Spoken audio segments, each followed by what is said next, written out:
Students, आज हम लोग फिजिक्स में जो हमारा चैप्टर चल रहा था उसका पार्ट 1 आप तक पहुंच चुका है। आज हम लोग उसका पार्ट 2 करेंगे। इसमें हमारा नेक्स्ट आर्टिकल लगा हुआ है vector form of Coulomb's law.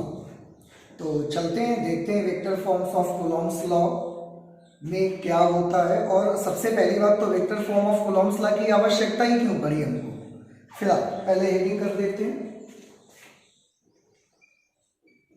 Vector form of Coulomb's law.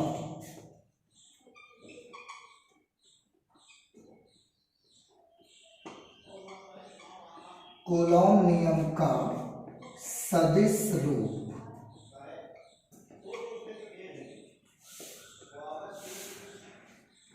देखिए, कूलॉम के नियम में कूलॉम ने दो पॉइंट चार्जेस के बीच में लगने वाले फोर्स के बारे में बताया था। ये कल भी हम लोगों ने पढ़ाई की हुई है। तो फोर्स के बारे में अगर बताया गया है तो आप तो सभी स्टूडेंट्स जानते हैं कि जो फोर्स होता है, we have already read about the force, that force is a vector quantity. Force एक सदिश राशि है। और आप ये भी जानते हैं कि सदिश राशि में दो चीजें होती हैं। पहली, एक तो उसमें परिमाण होता है, दूसरा उसमें दिशा भी होती है।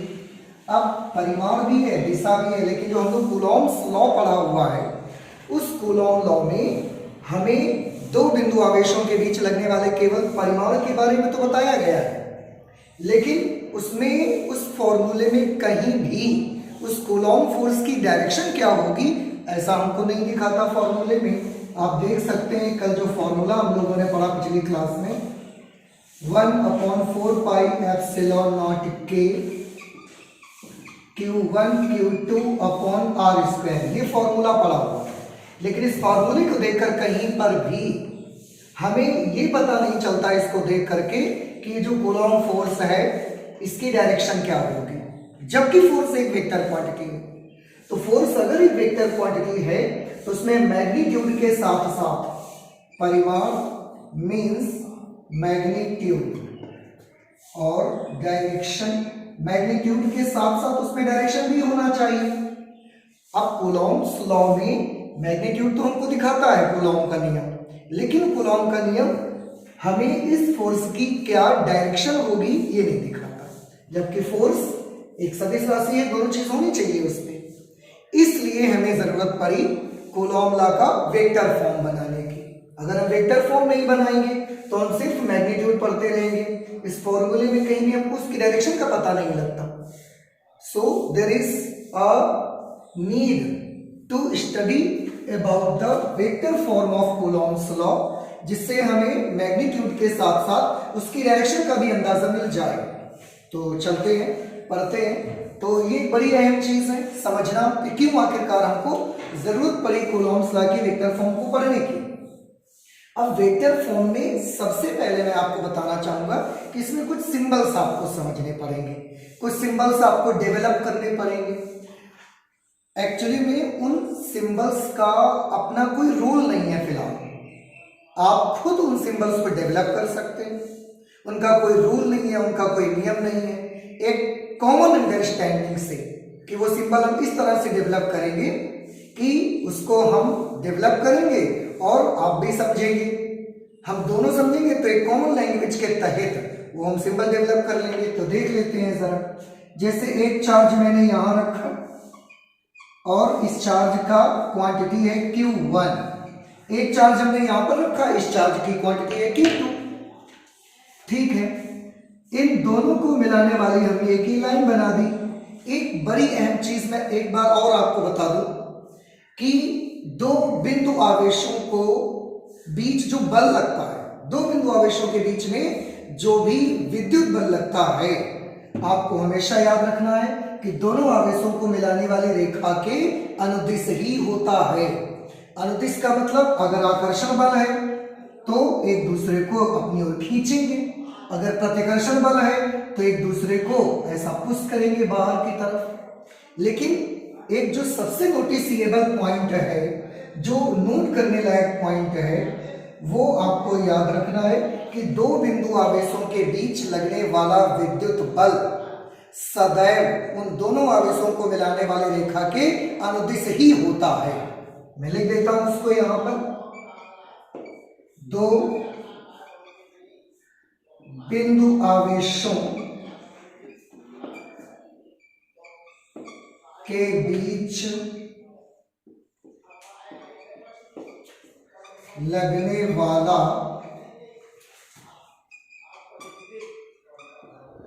विद्युत बल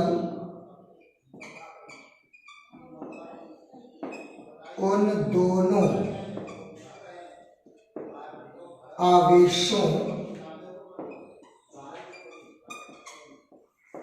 को मिलाने वाली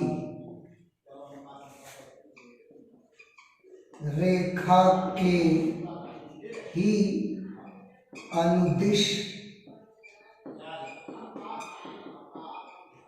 होता है। डिपेंड करेगा कि चार्जेस का नेचर कैसा है। अगर चार्जेस एक दूसरे को अट्रैक्ट करेंगे तो दोनों बिंदु आवेशों को मिलाने वाली रेखा के अनुदिश एक दूसरे को अपनी ओर खींचे, अनुदिश। और अगर चार्ज एक दूसरे को रिपेल करेंगे तो दोनों आवेशों को मिलाने वाली रेखा के अनुदिश एक दूसरे को रिपेल कर देंगे, आकर्षण करेंगे या प्रतिकर्षण करेंगे, लेकिन जो भी करेंगे वो करेंगे दोनों आवेशों को मिलाने वाली रेखा के अनुदिश ही करेंगे और किसी डायरेक्शन में नहीं करेंगे। इसलिए मैंने लिखा कि दो बिंदु आवेशों के बीच लगने वाला विद्युत बल सदैव, आप यहां पर कर सकते हैं, सदैव उन दोनों आवेशों को मिलाने वाली रेखा के ही अनुदिश होता है। ओके, अब यहां पर हमें दो टाइप के सिंबल्स बनाने हैं। एक सिंबल हम बनाएंगे डिस्प्लेसमेंट के लिए, विस्थापन के लिए एक सिंबल बनाएंगे, और एक सिंबल हमको डेवलप करना है फोर्स के लिए, यानी कि बल के लिए। तो हम लोग विस्थापन के लिए क्या सिंबल डेवलप करेंगे? विस्थापन, जैसे Q1 से Q2, अगर मैं यहां पर लिखता हूं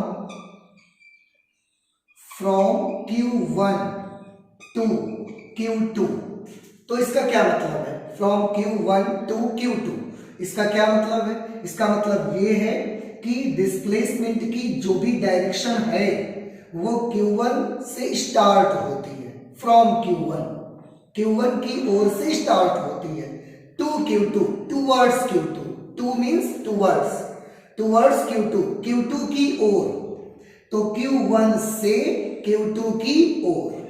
अब इसका हमको एक सिंबल बनाना है। डिस्प्लेसमेंट के लिए मैग्नीट्यूड में मान लेता हूं R, Q1 से Q2 की ओर, तो मैं यहां पर मुझे सफिक्स के रूप में नंबर्स देने, या तो 1 2 देना है या फिर 2 1 देना है।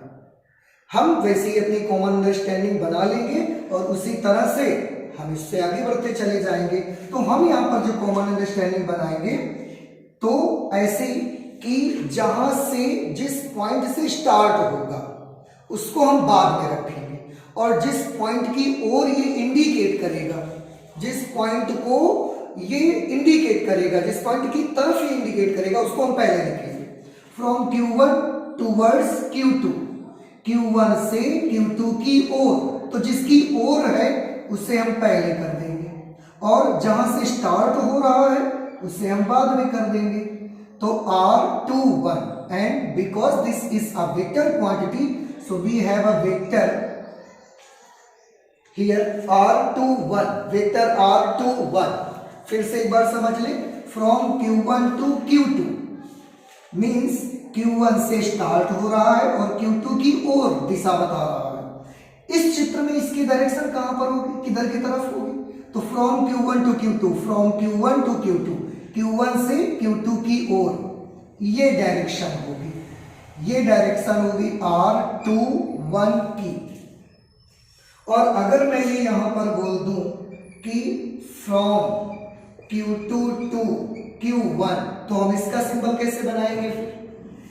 देखिए लाइन तो वही है, उन्हीं दोनों पॉइंट्स के बीच में है, तो डिस्प्लेसमेंट का मैग्नीट्यूड तो R ही रहेगा, परिमाण तो उसका R ही रहेगा, लेकिन इस बार Q2 से Q1 की ओर है। किसकी ओर है, सबसे पहले देखना है कि किसकी ओर है। टूवर्ड्स Q1, 1 की ओर है तो 1 लिख दिया। और स्टार्ट कहां से हो रहा है, तो Q2 से स्टार्ट हो रहा है तो यहां पर हमने 2 लिख दिया। यहां पर ये वाला वेक्टर कहां है, इधर की तरफ है, तो Q2 से Q1 की ओर, Q2 से Q1 की ओर इधर की तरफ है। इसको हम लिखेंगे R12, ऐसा हमने लिखा R12, 2 से 1 की ओर, इसमें है 1 से 2 की ओर। थोड़ा सा आपको ध्यान ये रखना है कि यहां पर जो आप नंबर पहले देख रहे हैं उसकी ओर होगा और जो बाद में नंबर देख रहे हैं उधर से स्टार्ट होगा वेक्टर। ये थोड़ा सा आपको याद रखना है। मैं इसको और क्लियर कर दूं आपको कि कहीं पर भी अगर R21 लिखा है तो ये 2 किसको इंडिकेट करेगा, 2 इंडिकेट करेगा 2 और 1 इंडिकेट करेगा फ्रॉम 1 to 2। ओके, फोर्स के लिए क्या सिंबल बनाएंगे, फोर्स के लिए भी ऐसा ही कोई सिंबल बनाएंगे। अगर दोनों के दोनों पॉजिटिव चार्जेस हैं, suppose they are both positive charges, तो ये एक दूसरे को रिपेल करेंगे। ये इस पर फोर्स लगाएगा, इस पर फोर्स लगाएगा किधर की तरफ, रिपल्सन का लगाएगा, इधर की तरफ लगाएगा। ये चार्ज इस पर फोर्स लगाएगा, इधर की तरफ लगाएगा। अब ये एक फोर्स है, ये भी एक फोर्स है, दोनों फोर्सेस को हमको नाम देना है। फोर्स का मैग्नीट्यूड तो हमने F कर दिया, अब इनके सिंबल बनाने हैं। तो फोर्स का सिंबल क्या बनेगा, सबसे पहले देखना है ये वाला फोर्स, आपको 2 बातें देखना है, किस पर लग रहा है और किसके द्वारा लगाया जा रहा है। ध्यान ये रखना है कि जिस पर लगेगा वो वाला सफिक्स हम पहले रखेंगे और जिसके द्वारा लगाया जाएगा वो वाला सफिक्स हम बाद में रखेंगे। फिर से, जिस पर लगेगा वो सफिक्स पहले, जिसके द्वारा लगेगा वो सफिक्स बाद में। तो ये वाला फोर्स किस पर लग रहा है, ऑब्वियसली ये वाला फोर्स तो Q2 पर लग रहा है, तो जिस पर लग रहा है वो पहले। लगा कौन रहा है ये वाला फोर्स, 1 लगा रहा है, तो 1 हमने बाद में कर दिया। And force is a vector quantity, so we have put a vector here. Okay, इस फोर्स का सिंबल क्या बनेगा, इस फोर्स का सिंबल भी बना लीजिए। मैंने अभी जो बताया उसके अकॉर्डिंग सबसे पहले आप ये चेक करिए कि ये फोर्स किस पर लग रहा है। आप देख रहे हैं कि ये वाला जो फोर्स है वो Q1 पर लग रहा है। अगर Q1 पर लग रहा है तो फोर्स ऑन 1, लगा कौन रहा है, Q2, तो बाई 2, इसलिए इसके ऊपर भी हमने वेक्टर लगा दिया क्योंकि force is a vector quantity.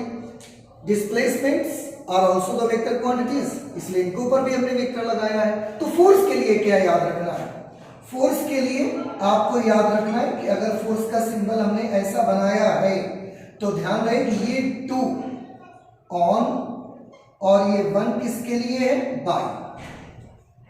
Force on 2 by 1, 2 पर लगने वाला बल, Q2 पर लगने वाला बल 1 के द्वारा। तो इस तरह से इन सिंबल्स की कॉमन अंडरस्टैंडिंग हम लोग डेवलप कर लेते हैं। ये सिंबल्स समझना आपको बेहद जरूरी है। अगर आपको ये सिंबल्स नहीं समझ में आएंगे तो फिर काफी मुश्किल होगा आपको vector form of Coulomb's law को पढ़ना। एक बार फिर से मैं आपको रिवाइज करा दूं, ये चीज मैं हटा देता हूं कि सिंबल्स को हमने कौन सी कॉमन लैंग्वेज बना करके उसको समझा, ये देख लेते हैं फिर से एक बार। मैंने आपको बताया डिस्प्लेसमेंट के लिए, विस्थापन के लिए हमने जो सिंबल बनाया, अगर हमने सिंबल बनाया R21 तो इसका क्या मतलब है, इसका मतलब है 2 के लिए टूवर्ड्स, की ओर, और इसका मतलब है फ्रॉम, से, यानी कि Q1 से Q2 की ओर।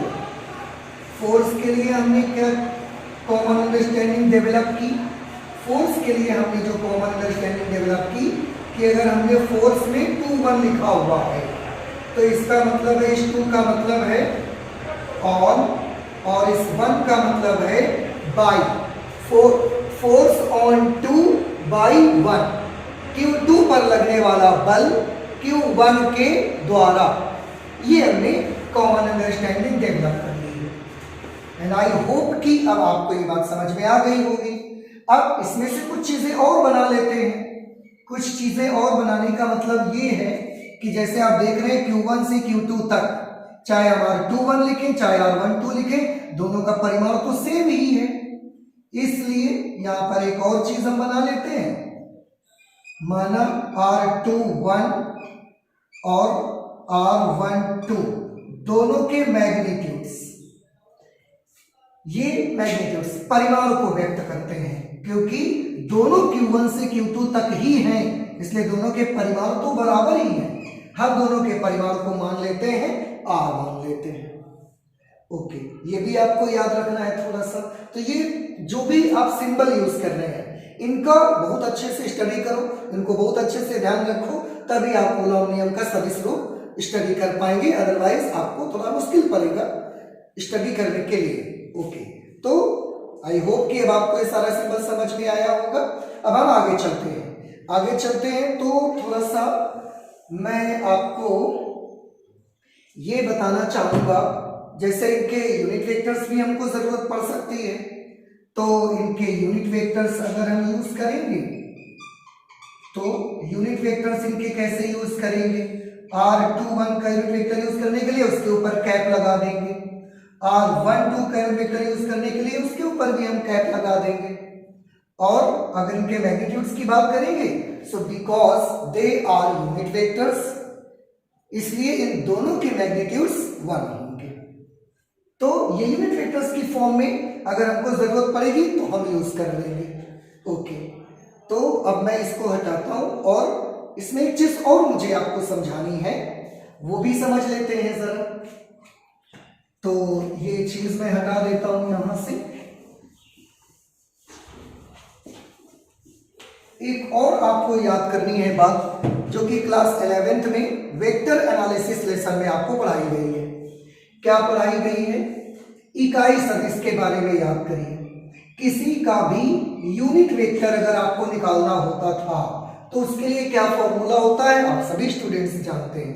उसके लिए फॉर्मूला होता है, किसी का भी यूनिट वेक्टर अगर आपको फाइंड करना है तो उसके फुल वेक्टर में हमें उस वेक्टर के मैग्नीट्यूड से डिवाइड करना पड़ता है। याद करें, ये फॉर्मूला क्लास 11th में वेक्टर एनालिसिस लेसन में, वेक्टर विश्लेषण के लेसन में आपको बताया गया है कि फिर से अगर किसी का भी यूनिट वेक्टर आपको चाहिए तो उसके फुल वेक्टर में उसी वेक्टर के मैग्नीट्यूड परिमाण से आपको डिवाइड करना पड़ेगा। ये भी एक चीज याद रखें। मैं इसी से और एक चीज निकाल के आपको दिखाता हूं। अगर मैं इसका फॉर्मूला पता लगाऊंगा, इसकी वैल्यू पता लगाऊंगा, तो क्या होगा, vector r is equal to, ये इसके साथ मल्टीप्लीकेशन में आ जाएगा, magnitude of vector r into r cap. क्या मतलब हुआ इसका? किसी का यूनिट वेक्टर फाइंड करना हो तो उसके फुल वेक्टर में से आपको उसी वेक्टर के मैग्नीट्यूड से डिवाइड करना पड़ता है। लेकिन अगर किसी का फुल वेक्टर पता लगाना हो, आपको किसी भी सिंबल का फुल वेक्टर अगर आपको चाहिए तो उसके मैग्नीट्यूड में उसी डायरेक्शन के यूनिट वेक्टर से मल्टीप्लाई करना पड़ेगा। This is very most important result and you all have to always remember it, कि किसी का भी अगर फुल वेक्टर हमको चाहिए तो उस वेक्टर के परिमाण में उसी दिशा के इकाई सदिश से आपको मल्टीप्लाई कर देना है। किसी का भी फुल वेक्टर फाइंड आउट करने के लिए उसी वेक्टर के परिमाण में उसी दिशा के इकाई सदिश का गुणा करा दीजिए, आसानी से आपको उसका फुल वेक्टर मिल जाएगा। ये भी एक रिजल्ट है, इंपॉर्टेंट रिजल्ट है, इसको भी आप सभी बच्चों को याद रखना है। इंपॉर्टेंट रिजल्ट है, इसको भी आप सभी स्टूडेंट्स याद रखेंगे। अब मैं इधर का भी हटा देता हूं। ये सारी चीजें आपको ध्यान में रखते हुए ही vector form of Coulomb's law को करना है। Now we are ready to study about the vector form of Coulomb's law. अगर आप इतना सब कुछ समझ गए हैं तो अभी बड़ा आसान है मेरे लिए वेक्टर फॉर्म को पढ़ना। तो चलिए मैं स्टार्ट करता हूं और आप सभी देखें कि कैसे vector form of Coulomb's law को हम लोग करते हैं। यहां पर सबसे पहले मैं F12 फाइंड करने की बात करूंगा। अब आप देख सकते हैं यहां पर मैंने F12 लिखा हुआ है एंड आई होप कि अब आप समझ भी गए होंगे कि ये फोर्स किस पर लग रहा है, कौन लगा रहा है। मैंने बोला सबसे पहले जिस पर लगेगा वो लिखा जाएगा। तो फोर्स ऑन 1, Q1 पर ये फोर्स लग रहा है। कौन लगा रहा है? बाई 2, 2 के द्वारा। Q2 इस पर लगाता है, Q1 पर लग रहा है, यानी कि मैं इस फोर्स की बारे में बात कर रहा हूं। अब इस फोर्स का मुझे फुल वेक्टर चाहिए। आप देख रहे हो ऊपर सिंबल फुल वेक्टर बना हुआ है। और किसी का भी फुल वेक्टर फाइंड करने के लिए उसके परिमाण में उस दिशा के यूनिट वेक्टर से मल्टीप्लाई करना पड़ता है। फुल वेक्टर फाइंड करने के लिए मैग्नीट्यूड में उस डायरेक्शन की यूनिट वेक्टर से मल्टीप्लाई आपको करना है। तो F12 का फुल वेक्टर अगर आपको चाहिए तो इस फोर्स का परिमाण लिखिए। पहले परिमाण, उसके बाद उस दिशा का यूनिट वेक्टर। तो परिमाण कैसे लिखना है?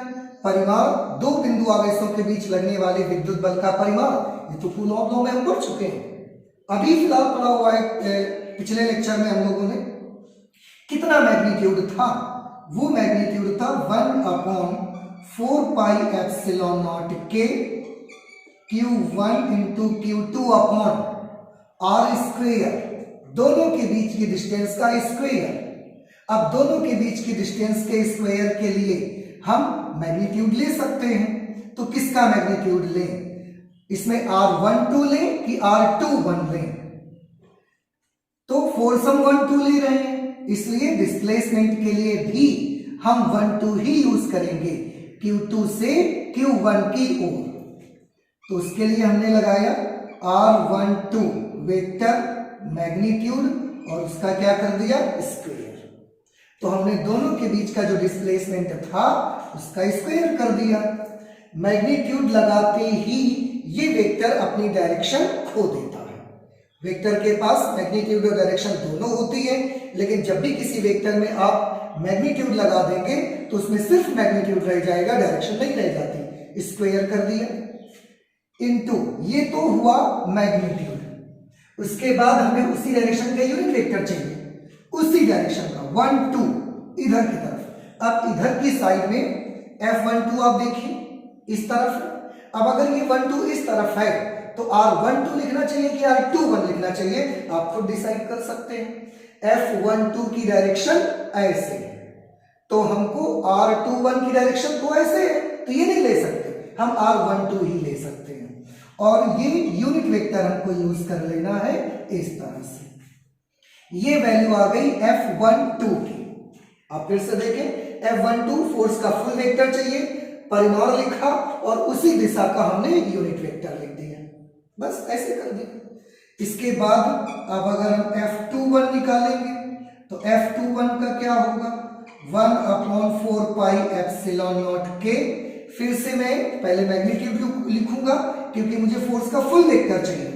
मैग्नीट्यूड लिखूंगा मैं Q1 इंटू Q2 अपॉन, अब F21 आप देख सकते हैं फिगर में, F21 की डायरेक्शन इधर की तरफ है, तो हमको डिस्प्लेसमेंट भी उधर वाला ही चाहिए।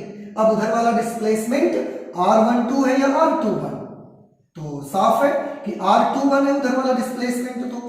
तो मैं इसको यहां पर लिखूंगा वेक्टर R21 मैग्नीट्यूड और उसके बाद स्क्वायर, क्योंकि स्क्वायर होता है यहां पर फॉर्मूले। तो ये हो गया मैग्नीट्यूड और उसके साथ मुझे चाहिए उसी डायरेक्शन का यूनिट वेक्टर। फॉर्मूला देख रहे हैं आप, तो R21 की डायरेक्शन का यूनिट वेक्टर चाहिए मुझे, तो R21 यूनिट वेक्टर मैंने लगा दिया। अब देखिए ये जो भी हम लोगों ने सिंबल यूज किए हैं उन सिंबल्स की हेल्प से आपको एक बात तो बड़े अच्छे से समझ लेनी है कि अगर यहां पर 1 2 है तो हर जगह 1 2 आ जाएगा, यहां 2 1 है तो हर जगह 2 1 आ जाएगा। तो ये एक इजी भी हम लोगों के लिए हो जाता है, इसलिए हमने ऐसी कॉमन अंडरस्टैंडिंग डेवलप की थी ताकि सिंबल्स में हमें ज्यादा कोई प्रॉब्लम मत आए। अब इन दोनों के चीज में आप देख सकते हैं यहां पर क्योंकि इसके पास तो डायरेक्शन नहीं है, इसलिए ये वाला पोर्शन F12 का और ये वाला पोर्शन F21 का दोनों तो सेम ही है, क्योंकि ना तो इसके पास डायरेक्शन है, मैग्नीट्यूड लगा है, क्योंकि ना इसके पास डायरेक्शन है, मैग्नीट्यूड लगा है, तो ये तो दोनों का सेम है। दोनों फॉर्मूले में ये चीज आप देखें, क्या ये और ये सेम है? R12, क्या मैं इसको ऐसे लिख सकता हूं? R21, आप देखें फिगर में, R12 की डायरेक्शन ये है, R21 की डायरेक्शन ये है। दोनों का मैग्नीट्यूड भले ही बराबर है, लेकिन दोनों की डायरेक्शन बराबर नहीं है।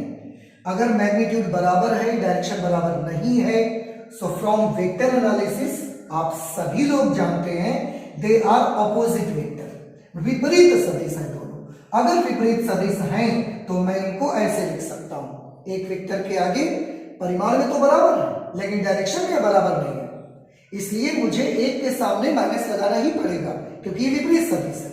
सिमिलरली अगर इनमें माइनस लग गया एक के सामने तो फोर्स क्योंकि इन्हीं पर डिपेंड कर रहा है, तो फोर्स में भी आप देख सकते हैं therefore vector F12 is equal to minus vector F21, यानी कि चार्ज Q1 पर लगने वाला फोर्स और चार्ज Q2 पर लगने वाला फोर्स दोनों एक दूसरे के इक्वल नहीं है।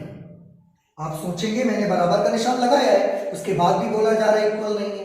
हाँ, फोर्स के मैग्नीट्यूड भले इक्वल होंगे, लेकिन क्योंकि फोर्स में तो दो चीजें हैं ना, मैग्नीट्यूड के साथ डायरेक्शन, तो मैग्नीट्यूड भले इनके बराबर होंगे लेकिन डायरेक्शन बराबर नहीं है, इसलिए फोर्स ऐसा आपस में बराबर नहीं है। और ये एक फॉर्मेट तैयार हो गया कूलॉम्स लॉ के वेक्टर फॉर्म का। अब इसका दूसरा फॉर्मेट देखिए, दूसरा फॉर्मेट भी इसमें मैं आपको दिखाता हूं, आप उसको भी समझिए, बड़ा इजी है इसका दूसरा फॉर्मेट। आप चाहें तो इसको आप फर्स्ट फॉर्मेट कर सकते हैं। ये कूलॉम्स लॉ का जो वेक्टर फॉर्म होता है उसका फर्स्ट फॉर्मेट है। आप इसको एक फॉर्मेट में और यूज कर सकते हैं, इसका सेकंड फॉर्मेट देखिए। सेकंड फॉर्मेट में इस तरीके से लिख सकता हूं, बहुत आसान है। F12 vector F12 is equal to 1/4 pi epsilon nought k, पूरा मैंने यही लिखा, Q1 into Q2, Q1 into Q2। अभी थोड़ी देर पहले आप याद करिए, मैंने R12 वेक्टर R12 का जो मैग्नीट्यूड था उसको R माना हुआ था, तो मैं चाहूं तो इसकी पूरे की जगह मैं R लिख सकता हूं। तो यहां पर मैं लिख दूंगा R² लगा दूंगा और यहां पर R12 यूनिट वेक्टर। एक ये भी फॉर्मेट है, कोई प्रॉब्लम नहीं, ये भी एक फॉर्मेट है, वो भी एक फॉर्मेट है, इसका मैंने मैग्नीट्यूड यूज कर दिया वहां पे। Similarly we can write about force on 2/1, क्या होगी उसकी value 1/4 pi epsilon nought k Q1 into Q2 upon फिर से R21 का मैग्नीट्यूड।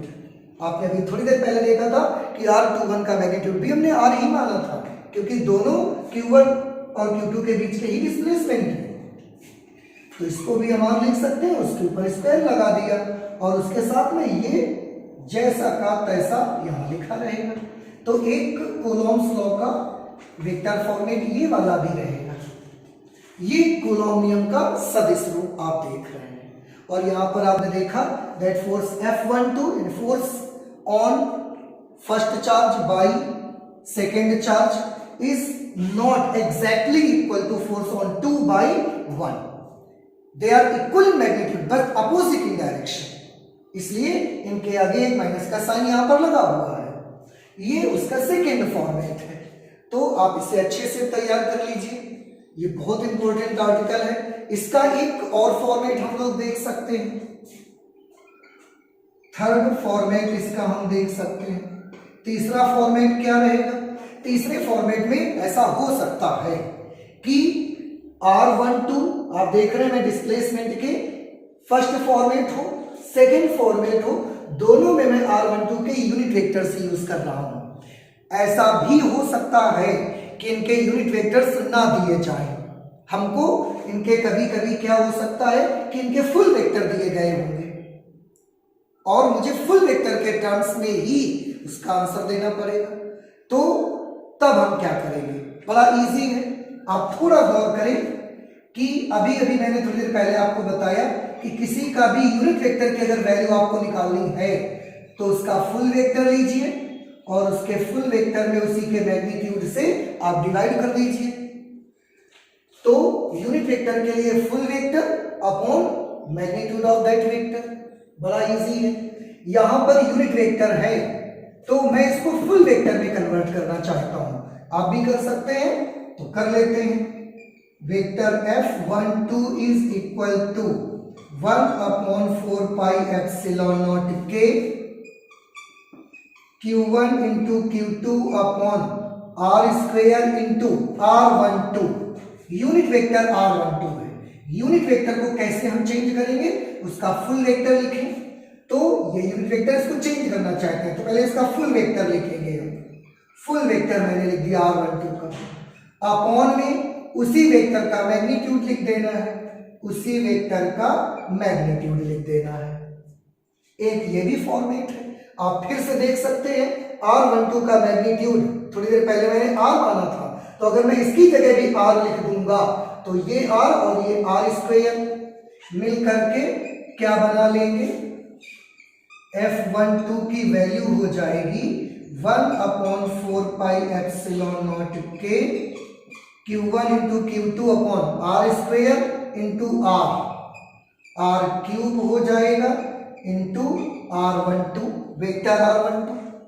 हम चाहें फिर से इसको मैग्नीट्यूड की फॉर्म में लिख सकते हैं तो F12 is equal to 1/4πε0k Q1 into Q2 upon R को लिख सकते हैं R12 magnitude of vector R12 whole cube into vector R12।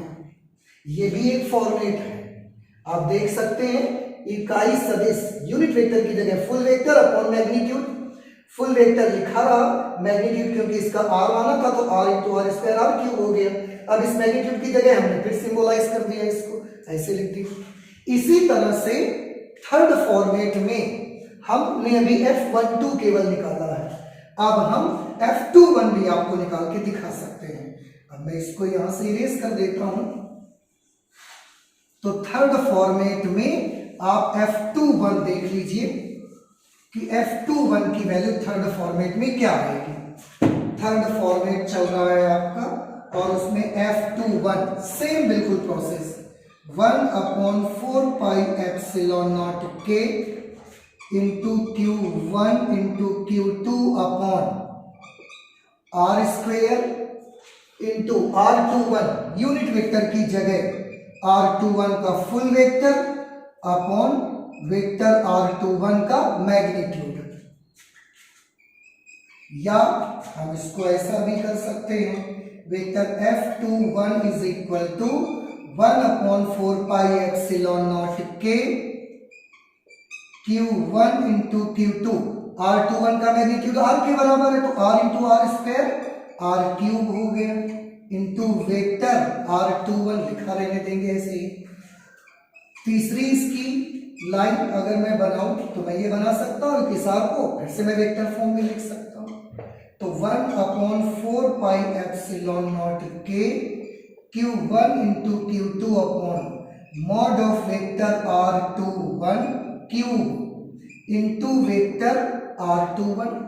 तो ये फॉर्मेट जो आपने देखा था ये यूनिट वेक्टर्स के टर्म्स में था, लेकिन ये फॉर्मेट आप देखिए फुल वेक्टर के टर्म्स में, सब जगह फुल वेक्टर आ रहे हैं। एक थर्ड फॉर्मेट ये भी हो गया, तो इसको भी आपको ध्यान रखना है। तो कूलॉम लॉ जो है उसका वेक्टर फॉर्म हम लोग कर रहे हैं और तीन फॉर्मेट अभी तक फिलहाल हम लोग इसके देख चुके हैं। एक फॉर्मेट और बाकी रह गया है, सो जस्ट 10 मिनट्स मैं उस फॉर्मेट को भी आपको बता देता हूं। उसके लिए मैं यहां से इसको रिमूव कर देता हूं। कभी कभी ऐसा भी होगा कि हमें जहां भी चार्जेस रखे हुए हैं उनके हमें पोजीशन वेक्टर दिए होता है। पोजीशन वेक्टर उस सिचुएशन पे हम उसका सॉल्यूशन कैसे करेंगे, उसका वेक्टर फॉर्म कैसे निकालेंगे। जैसे मैंने एक ये फिगर यहां बनाया, एक्स वाई ओरिजिन पॉइंट, एक चार्ज यहां पर है, चार्ज Q1, जहां पर भी चार्ज Q1 है उसका एक पोजीशन वेक्टर है, वेक्टर R1, पोजीशन वेक्टर, स्थिति सदिश। एक चार्ज यहां पर है, चार्ज Q2, इसका पोजीशन वेक्टर है वेक्टर R2। इनके बीच फोर्स जो लगेगा, जो भी इनके बीच फोर्स लगेगा वो इनको मिलाने वाली रेखा के ही अनुदिश रहेगा। सपोज कि दोनों ही चार्जेस पॉजिटिव चार्जेस हैं तो दोनों एक दूसरे को रिपेल करेंगे। ये डायरेक्शन डिस्प्लेसमेंट की डायरेक्शन है, ये भी डायरेक्शन डिस्प्लेसमेंट की हो सकती है, चलिए इसको अभी हम नहीं यूज करते हैं। दोनों क्योंकि पॉजिटिव है तो ये इसको फोर्स लगा के ऐसा रिपेल करेगा और ये इसको फोर्स लगा के ऐसा बाहर की ओर रिपेल करेगा। इस फोर्स को मैग्नीट्यूड में F मान लेता हूं, इस फोर्स का मैग्नीट्यूड में F मान लेता हूं, क्योंकि मैग्नीट्यूड तो दोनों का सेम रहेगा। अब डायरेक्शन बताइए मुझे, आपने सिंबल देखे, सबसे पहले देखना है कि फोर्स लग किस पर रहा है, 2 पर लग रहा है, इसलिए मैंने F2 लिखा। किसके द्वारा लगाया जा रहा है, 1 के द्वारा, तो यहां पर मैंने 1 लिख दिया, F21, फोर्स ऑन 2 बाई 1। ये वाला फोर्स ऑन किस पर लग रहा है, 1 पर लग रहा है। किसके द्वारा लग रहा है, 2 लगा रहा है, तो फोर्स ऑन 1 बाई 2। ये इनके फोर्सेस के बारे में हो गए। ये डायरेक्शन कौन सी डायरेक्शन है, from 1 to 2, from Q1 to Q2। इसकी डायरेक्शन के लिए फ्रॉम बाद में रहेगा, टूवर्ड्स पहले, तो टूवर्ड्स Q2 है, टूवर्ड्स Q2 फ्रॉम Q1। ये वेक्टर इस तरीके से आ जाएगा। फिर से एक बार मैं आपको बता दूं, वेक्टर R1 क्या है, Q1 का स्थिति सदिश, Q1 का स्थिति सदिश। वेक्टर R2 है Q2 का स्थिति सदिश, ठीक है। वेक्टर लॉ आपने पढ़ा हुआ है, वेक्टर लॉ पढ़ा हुआ है, ट्रायंगल लॉ वेक्टर का। तो यहां पर ट्रायंगल लॉ बताइए कि किन दो वेक्टर्स का सम थर्ड के इक्वल होगा।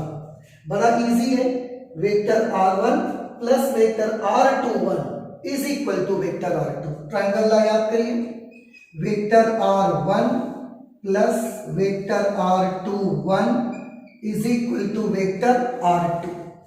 अगर मैं यहां से वेक्टर R21 की वैल्यू निकालूंगा तो मुझे मिलेगी vector R2 minus vector R1। आप फिर से एक बार देख लें, R1 plus R21 is equal to R2।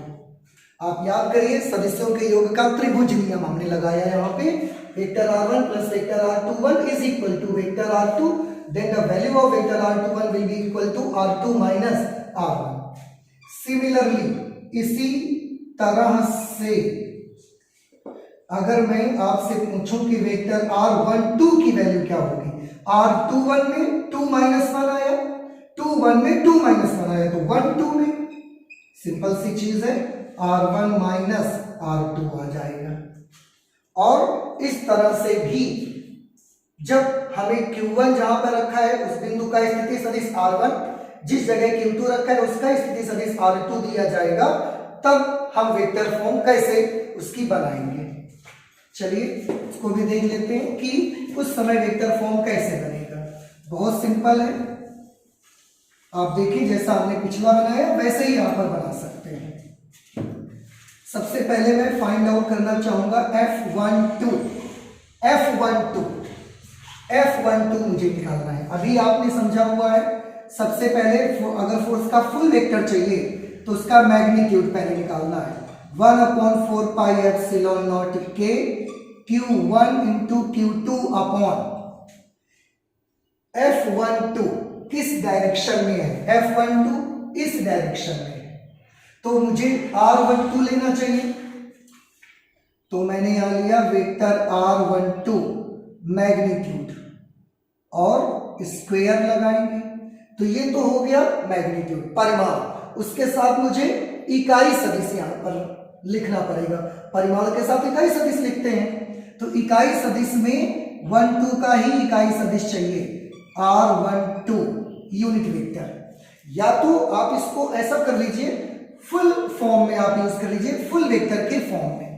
Full vector की फॉर्म में अगर आप यूज करेंगे तो लास्ट जो थर्ड फॉर्मेट आप देख रहे थे उसमें आपने देखा था यहाँ क्यूब आया हुआ था और यहाँ पर आया था वेक्टर R12। अब अगर हम इसमें थोड़ी सी वैल्यूज पुटअप कर दें तो ये कुछ इस तरीके का बन जाएगा, 1/4 pi epsilon nought k Q1 into Q2 upon R12। R12 ये वैल्यू पुट कर सकते हैं, magnitude of vector R1 minus vector R2 cube. R12 की जगह vector R1 minus vector R2। ये एक और फॉर्मेट है जो कि पोजीशन वेक्टर के टर्म्स में है।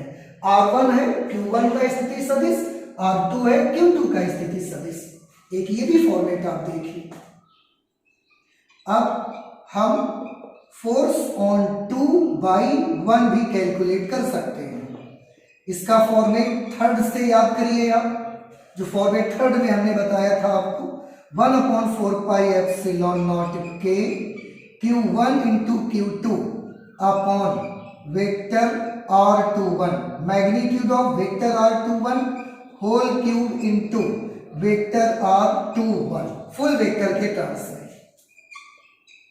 Force on 2/1 is equal to 1/4 pi epsilon nought k Q1 into Q2 upon R21।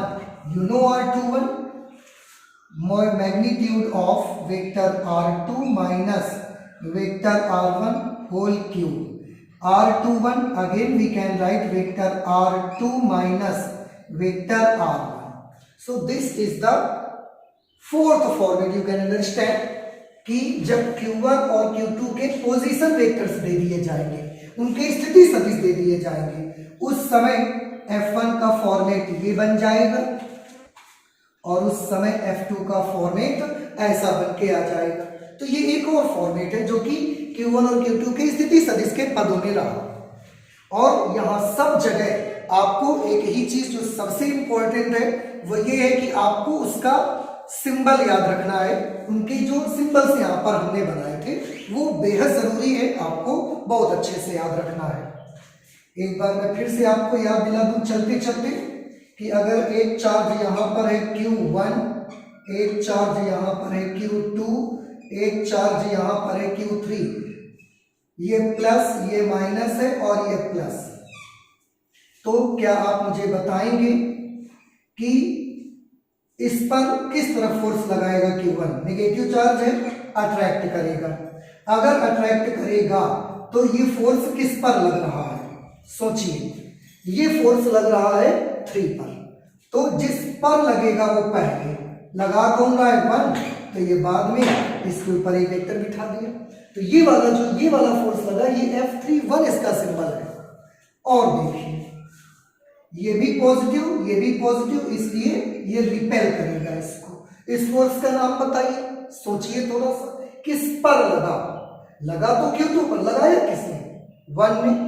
तो फोर्स ऑन, सबसे पहले ऑन करना है, फोर्स ऑन 2/1, ये चीज। तो थोड़े सिंबल से उनको थोड़ा सा याद रखना है। पोजीशन जो आपका डिस्प्लेसमेंट की बात रही, तो अगर यहाँ पर Q3 है, यहाँ पर Q4 है, दोनों को मैंने मिलाया, ये डिस्प्लेसमेंट की क्या सिंबल बनाया? मैग्नीट्यूड मैंने R1 लिया, from towards, from Q3 to Q4 है, तो जिसकी ओर इंडिकेट करता है वो पहले लिखा जाएगा।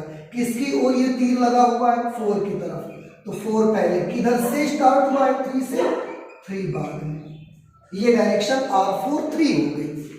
तो इस तरह से हमने vector form of Coulomb's law किया, उसमें बहुत सारे सिंबल्स भी समझे और उनका ये सब जो फॉर्मेट्स जितने भी थे सारे फॉर्मेट्स हमने पढ़ा दिया। अब मुझे उम्मीद है कि आप सबको ये समझ में आया होगा। तो आज की क्लास हम लोग यहीं पर इतना ही रखेंगे। आज हम लोग इतनी पढ़ाई करेंगे। नेक्स्ट लेक्चर में हम लोग इसके आगे की भी बात करेंगे और भी अच्छे अच्छे टॉपिक्स लेकर आपके लिए आएंगे हम लोग। Okay, thank you.